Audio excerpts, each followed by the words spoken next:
This is the story of two brilliant scientists who hated each other so much, they destroyed themselves. Edward Drinker Cope and Othniel Charles Marsh waged the ugliest feud in science history.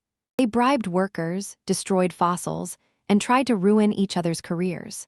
But along the way, they discovered more dinosaurs than anyone in history. It all started with a friendship. In 1864, the two men met in Berlin and bonded over their shared love of fossils. Cope was a child prodigy. He published his first scientific paper at age 19. He was brilliant, impulsive, and had a volcanic temper. Marsh was the opposite, methodical, patient, and politically connected. His uncle was the wealthy philanthropist George Peabody, who funded Marsh's entire career. At first, the two men traded fossils and even named species after each other. But in 1868, everything changed. Cope had reconstructed the skeleton of Allosaurus, a giant marine reptile. He published his reconstruction, but he had put the head on the wrong end. The skull was on the tail, not the neck. Marsh pointed out the error publicly, humiliating Cope in front of the scientific community. Cope was devastated.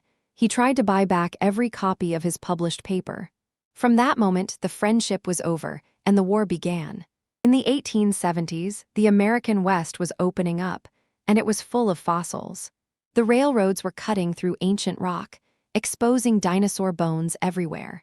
Both Cope and Marsh sent teams of diggers racing to claim the richest sites. Comeau Bluff in Wyoming became the most fought-over fossil site in America. Marsh's workers found massive bones there, the first evidence of giant sauropod dinosaurs. Cope found out and sent his own crew to dig nearby, sometimes just meters away. The two teams spied on each other constantly. They stole fossils from each other's camps under cover of darkness. When they couldn't take the fossils, they smashed them so the other side couldn't either. Marsh's team even used dynamite to destroy fossil sites after extracting what they wanted. Priceless scientific specimens were lost forever because of petty rivalry. Both men bribed each other's workers to switch sides or leak information. They raced to publish new species first, sometimes describing the same dinosaur under different names. Speed mattered more than accuracy. Many of their species were duplicates or errors. But the discoveries were staggering.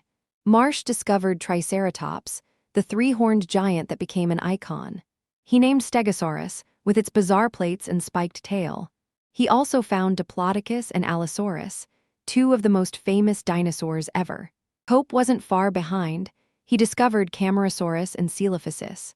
He named Dimetrodon, the sail-backed predator that everyone thinks is a dinosaur but isn't. Between them, Cope and Marsh named over 142 new species. Before them, America knew almost nothing about dinosaurs. After them, American museums were filled with some of the greatest fossil collections on Earth. But the rivalry was eating both men alive. Cope spent his entire family fortune-funding expeditions. He invested in silver mining to raise more funds, and lost everything when the market crashed. Marsh used his government connections to cut off Cope's access to federal fossil sites. He even got Cope's fossils confiscated, claiming they were government property. Cope fought back in the most dramatic way possible. He went to the newspapers. In 1890, the New York Herald published Cope's accusations against Marsh. He accused Marsh of plagiarism, incompetence, and stealing credit from his own employees. Marsh fired back with his own accusations, calling Cope reckless and dishonest.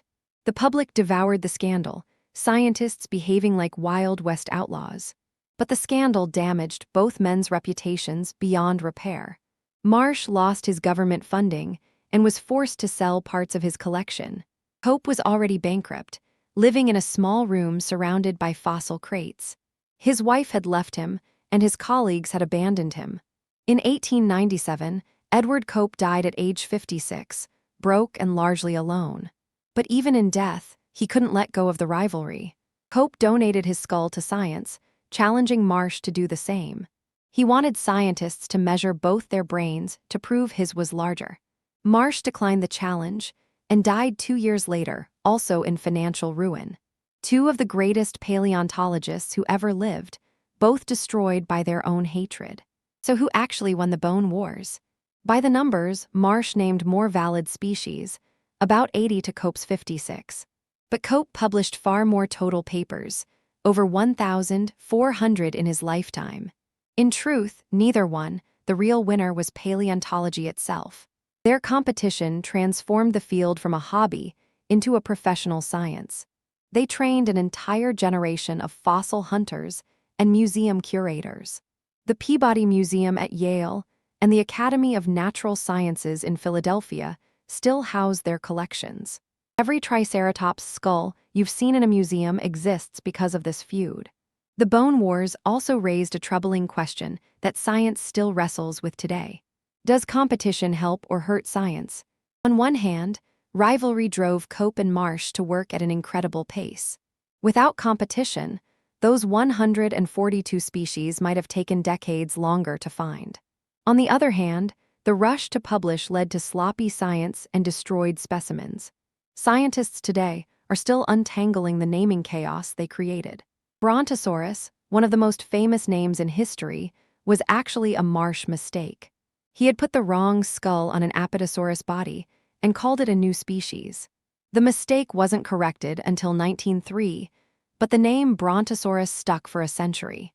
Interestingly, a 2015 study argued Brontosaurus might actually be valid after all. Even from the grave, the Bone Wars keep creating controversy. The story of Cope and Marsh is ultimately about obsession. Two brilliant minds who couldn't stop themselves from turning genius into destruction. Their feud also left a darker legacy. Fossil sites on Native American lands were looted without consent. Many of the West's greatest fossil beds were stripped before any proper documentation was done.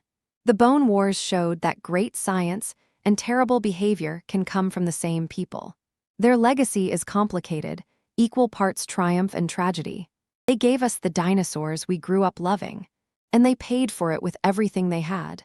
If you enjoyed this, subscribe to Fossil to Fact for more incredible stories from Earth's past. The Bone Wars ended over a century ago, but the fossils they found are still rewriting history.